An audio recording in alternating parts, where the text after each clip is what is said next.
என்னுடைய வகுப்புக்கு யோகா போட வந்தவர் ரொம்ப அனீஸியாகவே இருந்தார், ரொம்ப டிப்ரெசிவாக இருந்தார். சரியாக ஆசனங்களை வர போட முடியல. என்ன சார் உங்களுக்கு பிரச்சனைன்னு கேட்டேன். சொல்ல மறுத்தார். அப்புறம் கட்டாயப்படுத்தி கேட்ட பொழுது, ஒரு 2 நண்பர்கள் ஒரு நண்பரோடு சேர்ந்து ரொம்ப நல்ல நம்பிக்கையோட பிஸ்னஸ் பண்ணேன். ரொம்ப நல்ல ஒத்துழையா பண்ணிட்டு இருக்கும்போது, எனக்கு எகென்ஸ்டாக இந்த தொழிலில் ஒரு துரோகம் பண்ணிட்டான். அதாவது என்னைய கட் பண்ணி விட்டு அவன் மட்டும் கொஞ்சம் மேலே போலாங்கிற மாதிரி ஒரு முயற்சிக்கு போயிட்டான். தாங்கவே முடியல, தாங்கவே முடியல அப்படின்னு வருத்தப்பட்டார். சரி இப்போ அதான் அவ்வளோதானே, வேறணும் இல்லையே. இல்லை சார், நான் பொறுமை இழந்து டக்குன்னு அவன் சட்டையை பிடிச்சி உனக்கு நான் என்னடா துரோகம் பண்ணேன், ஏன்டா எனக்கு இப்படி பண்ணேன் அப்படி கேட்டேன் சார். நான் தான் தப்புன்ட்டீங்க.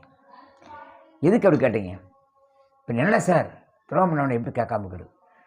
உங்களுக்குள்ளே அந்த வார்த்தை வரக்கூடாது. நான் உனக்கு என்ன துரோகம் பண்ணேன் நீங்கள் கேட்கக்கூடாது. அவன் தான் பண்ணியிருக்கான், நீங்கள் பண்ணல. பேச